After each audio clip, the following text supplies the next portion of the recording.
पावन परमेष्टि चरण शरणागत के स्वाम, उन चरणों की शरण है, पावे अविचल धाम रे मनवा, पावे अविचल धाम।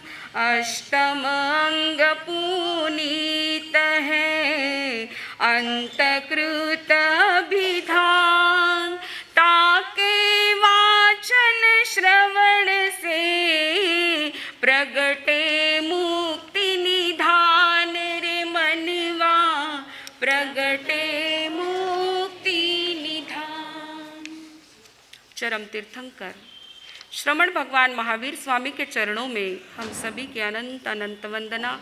जन जन के आस्था केंद्र, ऊर्जा पुरुष, आचार्य सम्राट पूज्य गुरुदेव आनंद ऋषि जी महाराज साहब, आचार्य प्रवर ध्यान महर्षि डॉक्टरेट पूज्य श्री शिव मुनि जी महाराज साहब, युवाचार्य पूज्य श्री महेंद्र ऋषि जी महाराज साहब, प्रवर्तक पूज्य श्री कुंदन ऋषि जी महाराज साहब, समता सिंधु गुरुमाता पूज्य श्री विनय कंवर जी महाराज साहब, गुरुणी मैया जैन शासन प्रभाविका पूज्य श्री प्रमोद सुधा जी महाराज साहब, तथा वडगांव शेरी की पवित्र पावन धरा पर विराजित तत्वचिंतिका महाराष्ट्र प्रवर्तिनी जी गुरुवर्या श्री जी डॉक्टरेट पूज्य श्री ज्ञान प्रभा जी महाराज साहब आदि समस्त चारित्र आत्माओं के चरणों में हम सभी के भाव वंदन। जिनवाणी के उपासक और उपासिकाओं, एक सूर्य अपने उजाले से सारी सृष्टि को भर देता है, अपनी सहस्र किरणों से लाखों पुष्पों में रंग और सुगंध भर देता है। भगवान महावीर अध्यात्म जगत के वो महासूर्य है जिन्होंने इस जगत के अज्ञान अंधकार को दूर किया। लोगों ने उस महासूर्य से ज्ञान का उजाला तो पाया, लेकिन उस सूर्य से लोग अनभिज्ञ रहे हैं। इसमें हमारी कमी है, हम जितना चाहिए उतना प्रचार प्रसार नहीं कर पाए। अरे बंधुओं, कुरुक्षेत्र पर जन्मी गीता पूरे विश्व के कोने कोने में पहुंच गई है, आयतें उतरती गई और पुराणों का पुराण भी पूरे दुनिया में फैल चुका है। बाइबल के थॉट्स भी घर घर तक पहुंच गए हैं, लेकिन हमारे भगवान की यह दिव्य देशना, यह दिव्य वाणी हम जन जन तक नहीं पहुंचा पाए।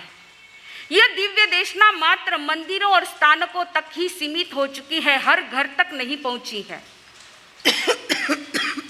हमारे घर तक भी पहुंच जाए तो बस, सबसे पहले हमारे घर तक पहुंचे, फिर जन जन तक पहुंचाए। जरूरी है सबसे पहले यह जिनवाणी हमारे जीवन में उतारे, क्योंकि इस जिनवाणी में वह ताकत है, एक अपराधी को भी आराधक बना दे, एक अशुद्ध को भी शुद्ध बना दे, दरिद्रता को भी दिव्यता में बदल दे।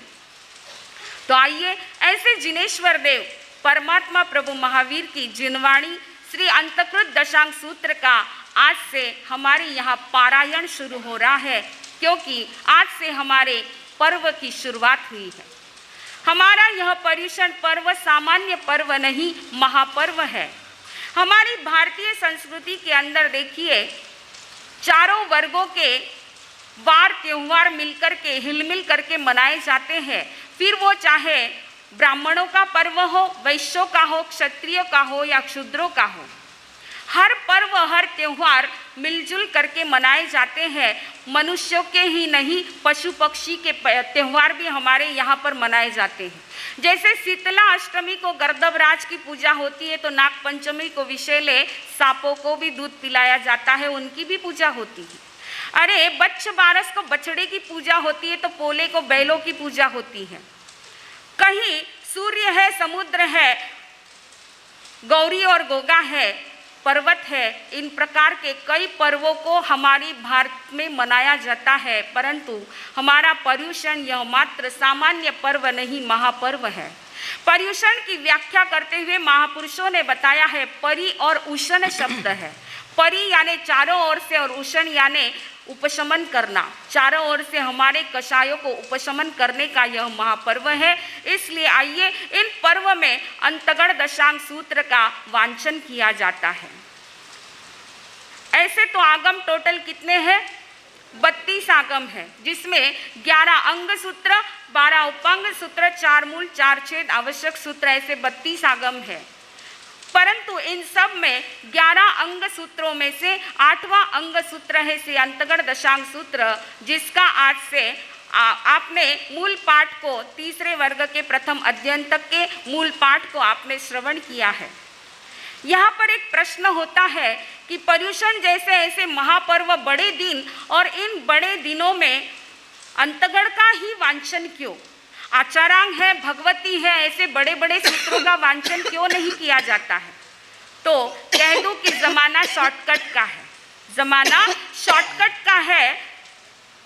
देखिए 4 महीने चौमासे के होते हैं, लेकिन भीड़ इन 8 दिनों में ही होती है ना। दुकान में दुकानदारी तो 12 ही महीने करते हो, लेकिन धर्म की कमाई 8 ही दिन करते हो। 8 ही दिन से पेट भरता है ना। जो भी हो, लेकिन 8 का महत्व है।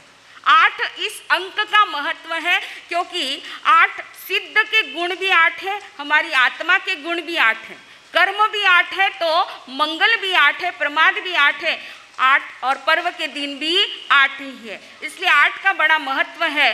तो अष्टांगी का इस पर्व में 8वें अंग श्री अंतगण दशांग सूत्र का वांचन किया जाता है। क्यों? क्योंकि मैंने पहले ही कहा जमाना शॉर्टकट का है। शॉर्टकट में सिद्धि मिल जाए वो सबको पसंद है, और इस अंतगण दशांग सूत्र में मोक्ष तक पहुंचने का शॉर्टकट रास्ता बताया है। मोक्ष तक पहुंचने का शॉर्टकट रास्ता बताया है, और उन महान आत्माओं का जीवन वर्णन है जिन्होंने इस मार्ग का अनुसरण करके अपने समस्त कर्मों का अंत कर जन्म मरण का अंत कर दिया है। तो आइए हमें भी इस आगम को सुनकर के उसमें जो मार्ग बताया है उस मार्ग का अनुसरण करके हमें भी कर्मों का अंत करके जन्म मरण का अंत करके अनंत शाश्वत सुख को प्राप्त करना है। तो शुरुआत होती है तेणम कालेणम तेणम समयणम। वह काल वह समय, कौन सा काल था और कौन सा समय था? तो वह काल था अवसर्पिणी काल, और समय था चौथे आरे का समय। इस आगम में 3 महान युग प्रवर्तक का वर्णन आता है। एक तो हमारे 22वें तीर्थंकर भगवान अरिष्ट नेमि, 24वें तीर्थंकर भगवान महावीर स्वामी और कृष्ण वासुदेव का वर्णन आता है। युग प्रवर्तक रहे हैं। युग प्रवर्तक का अर्थ क्या होता है? किसे कहते हैं युग प्रवर्तक? जिनके आचार विचार और व्यवहार हजारों सैकड़ों हजारों सैकड़ों वर्ष, आप लोग है ना इधर ध्यान दीजिए, वो जो आने वाले हैं आकर के बैठ जाएंगे, फिर क्या डिस्टर्ब होता है। तो हजारों सैकड़ों वर्षों तक जनमानस पर जिनकी छाप अमिट बन जाती है उनको युग प्रवर्तक कहते हैं। तो ऐसे 22वें तीर्थंकर, 24वें तीर्थंकर और कृष्ण वासुदेव के समय का वर्णन हमारे अंतगण दशांग सूत्र में आता है। यहाँ फिर से प्रश्न होता है, क्या मात्र 22 और 24वें तीर्थंकर का ही शासनकाल का वर्णन है? बाकी के तीर्थंकर के शासनकाल का वर्णन नहीं है क्या आगमों में? जैसे हमारे संभवनाथ भगवान ले लो, अभिनंदन भगवान ले लो या कुंथुनाथ भगवान ले लो, इनके शासन का वर्णन किसी भी आगम में क्यों नहीं आता है? क्या नहीं था? जरूर था। आगमों में ये सारे तीर्थंकर के शासन काल का वर्णन जरूर था, परंतु बड़े दुख की बात है कि जो आगम राशि हमारे पास थी आज वो बहुत सारी आगम राशि लुप्त हो चुकी है। हम लोग वल्लभीपुर में गए, वहां पर जहां देखा भगवान के निर्वाण के पश्चात 980 वर्ष के पश्चात सबसे पहले देवर्दी गणेश समाश्रमण की अध्यक्षता में सारे आगम लिपिबद्ध हुए, और उस वक्त करीब करीब 52 करोड़ श्लोक प्रमाण आगम लिखे गए थे। आज 1 करोड़ जितने भी हमारे पास में नहीं है। क्या कारण है इसका? इसका कारण क्या है? इसके बहुत सारे कारण हैं। उसमें एक तो श्रावकों की लापरवाही या फिर कोई प्राकृतिक आपत्ति आ गई, कभी विदेशियों के आक्रमण हो गए, कभी उदय लग गई है, कभी वो पन्ने जलाए गए हैं, कभी बाढ़ आई पानी में बह गए हैं। इस प्रकार अनेक कारणों के कारण ये आगम राशि बहुत सारी लुप्त हो चुकी है। वर्णन आता है नंदी सूत्र के अंदर कि हमारा आचरांग सूत्र कितना बड़ा था, 18,000 पद जिसमें थे, आज मात्र 650 गाथा बची है। हमारा ज्ञाता धर्म कथांग सूत्र जिसमें 3.5 करोड़ कहानियां थी, आज मात्र 19 कहानियां हमारे पास बची हैं। भगवती सूत्र इतना विशाल था कि जिसको लाने के लिए 7 बैलगाड़ियां लगे, इतना विशाल था। आज मात्र कितना है, 1-2-4 किताबें जितनी बची हैं। तो जो भी है, ये सारे कारणों के कारण आज आगम राशि बहुत सारी लुप्त हो चुकी है, परंतु जितनी भी बची है उसको हमें संभाल करके रखना है। तो ऐसे अंतगण दशांग सूत्र, इसमें गुरु और शिष्य का संवाद है। जैसे महागीता में महाराज जनक और महर्षि अष्टावक्र का संवाद है, उपनिषद में गुरु और शिष्य का संवाद है, वैसे ही अंतगण दशांग सूत्र में भी गुरु और शिष्य का संवाद है। गुरु के रूप में है आर्य सुधर्मा स्वामी और शिष्य के रूप में है आर्य जम्बू स्वामी। अक्सर करके आगमों को पढ़ते हैं तो गौतम स्वामी के सवाल और भगवान महावीर के जवाब ऐसा वर्णन मिलता है, परंतु यहाँ पर आर्य सुधर्मा स्वामी और आर्य जम्बू स्वामी का नाम आता है। क्या कारण है? इसके पीछे भी राज है, इसके पीछे भी राज है। कौन थे आर्य सुधर्मा स्वामी और कौन सी ऐसी उनमें क्षमता थी कि जो भगवान के निर्वाण के पश्चात जिनको प्रथम पट्टधर के रूप में चुना गया। हर एक साधक आत्मा गणधर नहीं बन जाती।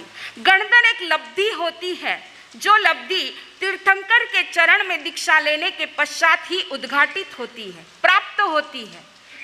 जो गणधर होते हैं वो तीर्थंकर के चरणों में दीक्षा लेते ही अगले कदम में सवाल पूछते हैं, भयवम किम तत्तम, भगवान तत्व क्या है। और जब भगवान तत्व की पृच्छा करते हैं तब भगवान त्रिपदी उनको फरमाते हैं, उपने वा विगमे वा धुवे वा, ऐसे 3 शब्दों को सुनकर के जिनके भीतर में रहा हुआ 14 पूर्व का ज्ञान उद्घाटित हो जाता है, द्वादशांगी की रचना करने का सामर्थ्य आता है, उनको गणधर कहते हैं। ऐसे गणधर भगवान महावीर के 11 गणधर थे। उनमें आर्य सुधर्मा स्वामी पंचम गणधर थे, जो कोल्लाक सन्निवेश के रहने वाले, जिनके पिता थे धनमित्र और माता थी बद्दिला। ऐसे ब्राह्मण कुल में जिन्होंने जन्म लिया, प्रकांड पंडित और विद्वान ऐसे सुधर्मा ब्राह्मण कुल के थे। और भगवान महावीर को केवल ज्ञान के पश्चात प्रभु अपापा नगरी के महासेन उद्यान में पधारे, वहां पर समोसरण की रचना हुई है सारे। और उस संयोग से उसी नगरी में धनाढ्य सोमिल ब्राह्मण ने यज्ञ का आयोजन किया और सारे ब्राह्मणों को वहां पर आमंत्रित किया है। आकाश मार्ग से देवी देवताओं के विमान सारे समोसरण की ओर जाते देख ब्राह्मणों को एक चुनौती थी, उनके अहंकार को चोट लगी है। उनको लगा था कि सारे देवी देवता हमारे यज्ञ में आ रहे हैं, परंतु वो तो आगे निकल गए और इस अहंकार को चोट लगी है। और सारे ब्राह्मण कहाँ पहुँचते हैं? भगवान के समोसरण की उनके साथ शास्त्रार्थ करके उनको पराजित कर देंगे, ताकि देवी देवताओं को भी पता चलेगा हम कितने विद्वान हैं। इसी श्रृंखला में इंद्रबुद्धि अग्निबुद्धि सारे पहुंचते हैं और पराजित होकर वही भगवान के चरणों में समर्पित हो जाते हैं। ऐसे ही आर्य सुधर्मा भी भगवान के चरणों में, भगवान के समोसरण में पहुंचे हैं, शास्त्रार्थ करने के लिए पहुंचे हैं, लेकिन भगवान की मोहनी मूरत देख करके वही मंत्रमुग्ध हो गए और प्रभु के चरणों में समर्पित हो गए। ऐसे भगवान के 11 गणधर थे और 11 गणधरों में से 9 गणधर भगवान के सामने ही मोक्ष पधार चुके थे, बचे मात्र 2 थे। गणधर गौतम स्वामी और गणधर सुधर्मा स्वामी बचे थे। और आप जानते हैं भगवान के निर्वाण के पश्चात उसी दिन सुबह दूसरे दिन जो है गौतम स्वामी को केवल ज्ञान हो गया और केवली अनुशासन करते नहीं है, इसलिए पाठ पर कौन विराजे हैं? आर्य सुधर्मा स्वामी, जो छद्मस्त अवस्था में थे, इसलिए प्रथम पट्टधर के रूप में आए हैं सुधर्मा स्वामी। आज हमारे पास जो भी आगम उपलब्ध है ये सारी सुधर्मा स्वामी की देशना है, उन्हीं की वाचना है, उन्हीं का ये अनंत उपकार है। ऐसे आर्य सुधर्मा स्वामी और आर्य शिष्य उनके थे जम्बू स्वामी। हमारे अंतगढ़ सूत्र के रीढ़ अगर कोई है, इस अंतगढ़ सूत्र के केंद्र बिंदु यदि कोई है तो वह है जम्बू स्वामी। जम्बू स्वामी की जिज्ञासा रही, इसलिए अंतगढ़ सूत्र का निर्माण हुआ। अगर वो जिज्ञासा नहीं करते तो इसका निर्माण भी नहीं होता। ऐसे जम्बू स्वामी कौन थे, कहाँ के थे, कैसा उनका जीवन था? आपने चातुर्मास प्रारंभ से पुण्य की सीरियल सुनी है, जिसमें जम्बू कुमार के जीवन की घटना को आपने सुना है, इसलिए उनके बारे में अब विशेष कुछ न कहते हुए जम्बू स्वामी और आर्य सुधर्मा स्वामी ग्रामानुग्राम विचरण करते हुए चंपा नगरी की ओर पधारे हैं। यहाँ पर भी देखिए एक विशेष रहस्यमय घटना रही है कि भगवान महावीर का जहाँ भी वर्णन आता है राजगृही नगरी का वर्णन आता है। और आपने सुना कि 14 चातुर्मास भगवान ने राजगृही नगरी में किए, तो भगवान का वर्णन राजगृही नगरी का आता है, सुधर्मा स्वामी का वर्णन जहाँ भी आता है चंपा नगरी का आता है। इसके पीछे भी रहस्य भरी दास्तान छिपी हुई है। राजगृही के सम्राट थे श्रेणिक, उनका पुत्र था कोणिक। कोणिक ने पिता मुझे राज्य नहीं देंगे इस आशंका से पिता को उठाकर के जेल में डाल दिया है। छोटे भाइयों को राज्य लिप्सा ने उसको अंधा बना दिया कि पिता को भी उसने जेल में डाल दिया है, और छोटे भाइयों को जो कुछ देना था देकर के खुद राज्य सिंहासन पर बैठ चुका है। उसका राज तिलक हुआ है और चरण वंदना करने के लिए माता चेलना के पास पहुंचता है। जैसे ही कोणिक माता चेलना के चरण स्पर्श करता है, माँ ने मुंह फेर लिया है। माँ ने मुंह फेर लिया है। कोणिक को बड़ा आश्चर्य लगा। कोणिक ने पूछा, माता आपका पुत्र राजा बन चुका है, इस बात की आपको खुशी नहीं है? तब माता चेलना कहती है, जो अपने उपकारी पिता पर इतना जुल्म करता है, इतना अत्याचार करता है, ऐसे पुत्र का मुझे मुंह भी नहीं देखना है। कोणिक ने जब ये सुना तो पूछा, उपकारी और मेरे पिता, क्या उपकार किया है उन्होंने मुझ पर? तब माता चेलना अभी तक जिस राज को छुपाए हुए थी उस राज को उद्घाटित करती है कोणिक के सामने। कोणिक, जब तू मेरे गर्भ में आया तब मुझे दोहद उत्पन्न हुआ था कि तेरे पिता के कलेजे का मांस खाऊं, और ये दोहद पूर्ण होना संभव नहीं था, परंतु अभय कुमार की तरकीब से एक मरे हुए पशु के कलेजे का मांस मेरे सामने लाया और मेरा दोहद पूर्ण हुआ।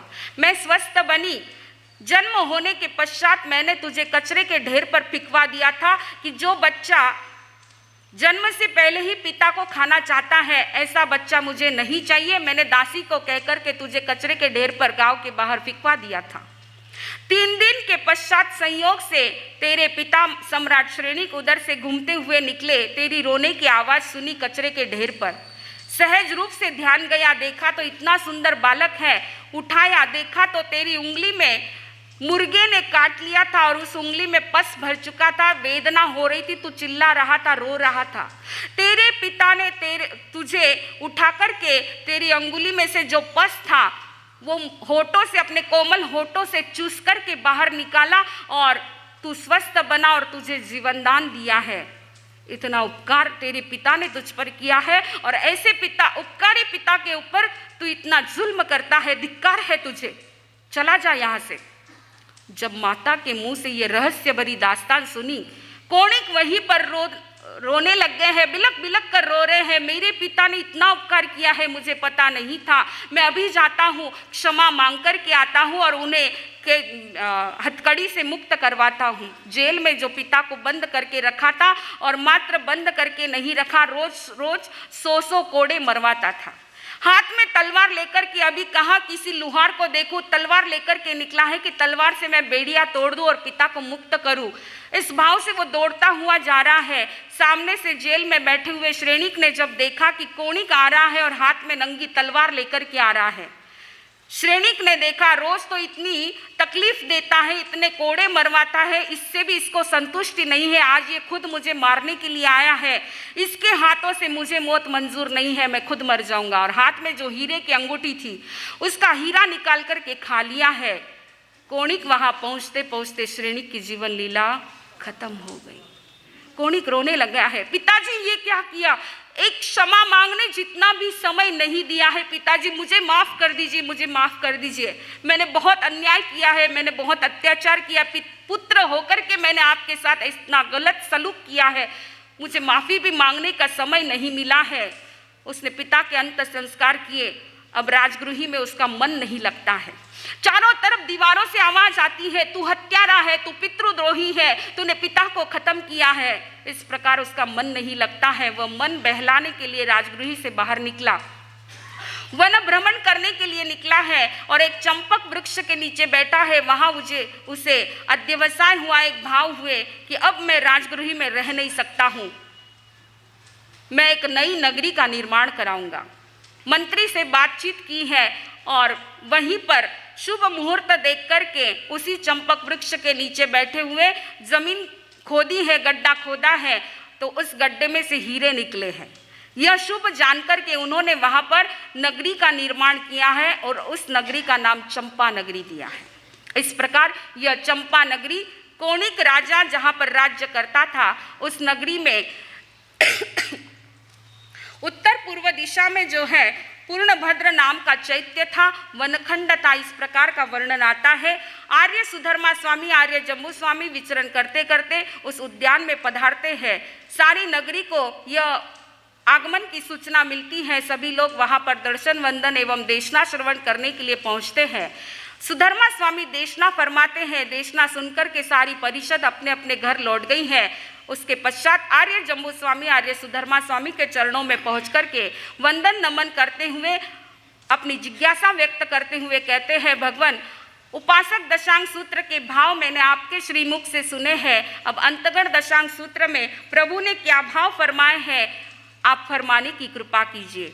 तब आर्य सुधर्मा स्वामी आर्य जम्बू स्वामी से कहते हैं, आयुष्मान जम्बू, अंतगण सूत्र के भगवान ने 8 वर्ग बताए हैं। उसमें प्रथम वर्ग में 10 अध्ययन बताए हैं। गौतम, समुद्र, सागर, गंभीर, स्तिमित, अचल, कंपिल, अक्षोभ, प्रसेनजीत और विष्णु कुमार, इस प्रकार 10 अध्ययन का वर्णन है। तब आगे जम्बू स्वामी पूछते हैं, भगवान प्रथम अध्ययन के क्या भाव प्रभु ने फरमाए हैं, आप फरमाने की कृपा कीजिए। तब आर्य सुधर्मा स्वामी कहते हैं, हे आयुष्मान जम्बू, उस काल तेनम कालेनम तेनम समयनम 12वें नामम नैरी होता। उस काल उस समय में द्वारिका नाम की नगरी थी जो 12 योजन लंबी, 9 योजन चौड़ी, पूरी सोने की बनी हुई थी।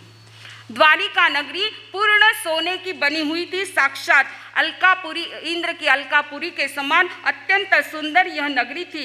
इस नगरी के बाहर जो है रेवतक नाम का पर्वत था और नंदनवन उद्यान था जो अनेक वनखंडों से घिरा हुआ था। बंधुओं, आगम के अंदर मात्र कहानियां या तत्वों की बातें नहीं आती हैं, परंतु उस समय के राजकीय, भौगोलिक, सामाजिक, धार्मिक आदि सारी परिस्थितियों का बहुत ही सजीव चित्रण आगमों के अंदर आता है। वह द्वारिका नगरी भी कैसी बनी, उसके पीछे भी इतिहास की बहुत रहस्य भरी घटना है, परंतु इतना समय नहीं कि मैं वो घटना आपके सामने रखूं। मात्र इतनी बात ध्यान में रखना कि उस द्वारिका नगरी में बहुत सारे द्वार थे, इसलिए उसको द्वारिका नगरी कहा जाता है। तो ऐसी द्वारिका नगरी में वनखंड था। वनखंड यानी क्या, जहाँ पर अनेक प्रकार के वृक्ष होते हैं उसको वनखंड बोलते हैं, और वन जहाँ पर एक ही प्रकार के वृक्ष होते हैं उसको वन कहते हैं। ऐसे वनखंड, वन और वनखंडों का वर्णन आगमों के अंदर आता है। आज तो वन और वनखंड मात्र आगमों में और किताबों में रह गए, बाहर दिखने को नहीं मिलते। आज मात्र सीमेंट कंक्रीट के जंगल देखने को मिलते हैं, बाकी वृक्षों के जंगल प्रायः लुप्त जैसे हो गए हैं। वह समय था कि वृक्ष हमारे पर्यावरण को संतुलित रखने के लिए सबसे बड़ा हिस्सा यदि किसी का है तो वृक्षों का है। वृक्ष का संवर्धन और किस प्रकार वहाँ का वर्णन आता है कि किस प्रकार के वृक्ष होते थे, और हर एक वृक्ष में कोई न कोई औषधि गुण छिपा हुआ था। अशोक वृक्ष के लिए वर्णन आता है कि वह अशोक वृक्ष ऐसा था कि जिसके नीचे जो भी बैठ जाए उससे वासित हवा भी उसको मिल जाए तो वो निरोगी बन जाता था। ऐसे ऐसे अनेक गुणों से संपन्न यह वृक्ष सारे होते थे, परंतु आज जंगल की कटाई हो रही है और इसीलिए ये सारा पर्यावरण जो है असंतुलित हो रहा है। तो आगमों में इन सब का वर्णन आता है। ऐसे उस द्वारिका नगरी में समुद्र विजय, दशार्य, बलदेव आदि 5 महावीर थे। प्रद्युम्न आदि 3.5 करोड़ कुमार थे। प्रद्युम्न आदि 3.5 करोड़ कुमार थे। किसके बेटे थे? कृष्ण के बेटे थे। कृष्ण के बेटे थे, सारे 3.5 करोड़ कुमार थे। आज तो हम दोनों, हमारा एक इतना ही बचा है ना। परंतु देखिए कितना विशाल परिवार होता था, कितना विशाल परिवार, समृद्ध परिवार होता था। ये सारी समृद्धि उस समय में थी। तो ऐसे उग्रसेन आदि 16,000 राजा थे, रुक्मिणी आदि 16,000 रानियां थी। ऐसे परम प्रतापी कृष्ण वासुदेव पूरी द्वारिका नगरी के अधिपति और पूरे 3 खंड पर एक छत्र राज्य जिनका चलता था, ऐसे कृष्ण वासुदेव की उसी नगरी के अंदर शौरीपुर नाम का नगर था, जहां पर अंधक वृष्णि नाम के राजा राज्य करते थे। हमारे इस भारत में 2 वंश सूर्य की और चंद्र की भांति चमकते रहे, एक तो रघुवंश और दूसरा यदुवंश।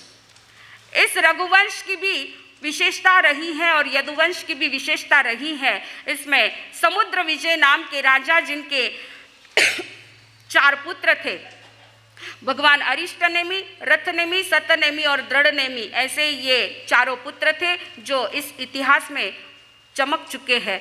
और अंधक वृष्णि, शौरीपुर नगर के राजा अंधक वृष्णि, जिनकी रानी थी धारिणी, समस्त स्त्रियों के गुणों से संपन्न ऐसी धारिणी रानी थी।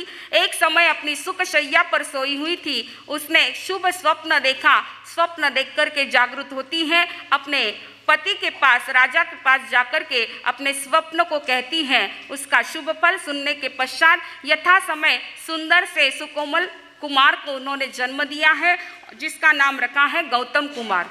गौतम कुमार 5 धाय माता के देखरेख में आगे बढ़ रहा है। पढ़ने योग्य उम्र होने के पश्चात उसको कलाचार्य के पास पढ़ने के लिए भेजा है। 72 कलाओं में निष्णात होने पर, युवावस्था को प्राप्त होने पर 8 राजकन्याओं के साथ जिसका विवाह होता है, दहेज में जिनको 8 करोड़ सोना चांदी आदि सारा प्रीतिदान के रूप में मिलता है। उस समय में 22वें तीर्थंकर भगवान अरिष्टनेमि का पदार्पण होता है और गौतम कुमार सभी के साथ प्रभु के दर्शन वंदन देशना श्रवण करने के लिए पहुंचते हैं। एकमात्र देशना सुनी है और भीतर में वैराग्य की ज्योति जागृत हो चुकी है।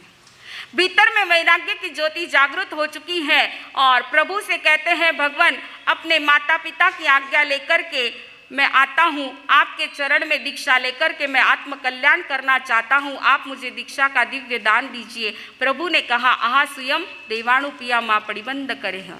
गौतम कुमार अपने घर पहुँचते हैं, माता पिता से आज्ञा ग्रहण करते हैं। सहज रूप से आज्ञा नहीं मिलती है, परंतु जब देखा कि भीतर का दृढ़ वैराग्य है तो माता पिता ने भी बहुत कसौटी न करते हुए आज्ञा दी है। उनकी दीक्षा होती है। दीक्षा लेकर के गौतम अणगार ने सामयिक से लेकर के 11 अंगों का अध्ययन किया है और साथ में उपवास, बेला, तेला, चौला आदि, मासकमण, अर्धमासकमण, ऐसी बहुत सी तपस्या की है। तपस्या करते करते वहाँ से विहार करके भगवान पधारे हैं और आगे जाकर के गौतम अणगार 12 मासी की भिक्षु प्रतिमा की आराधना करते हैं, गुणरत्न संवत्सर नाम का तप करते हैं और इस प्रकार संयम और तप की कठोर साधना करते करते 12 वर्ष बीतने के पश्चात जब उन्होंने गौतम अणगार ने देखा कि अब शरीर में बहुत ज़्यादा ताकत नहीं है, इसलिए प्रभु के पास जाकर के आज्ञा प्राप्त करते हैं और शत्रुंजय पर्वत पर जाकर के 1 महीने का सल्लेखना संथारा करके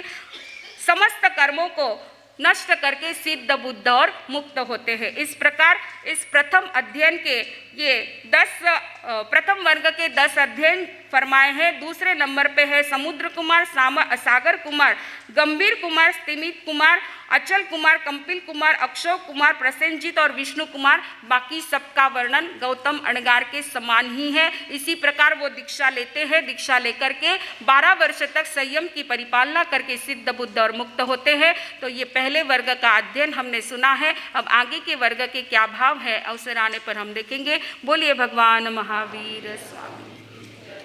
आगमे तिविहे पढ़ते तन जहाँ सुत्तागमे अट्ठागमे तदुभयागमे। इस तरह 3 प्रकार आगम रूप ज्ञान के विषय में जो कोई अतिचार लगा हो तो आलुम जम वाइदम वच्चामेलियम हिणक्षरम अचक्षरम पयहीनम विनयहीनम जोगहीनम घोषहीनम सुट्ठु दिन्नम दुट्ठु परिचयम अकाले कौसज्जाओ काले न कौसज्जाओ असज्जाए सज्जायम सज्जाए न सज्जायम।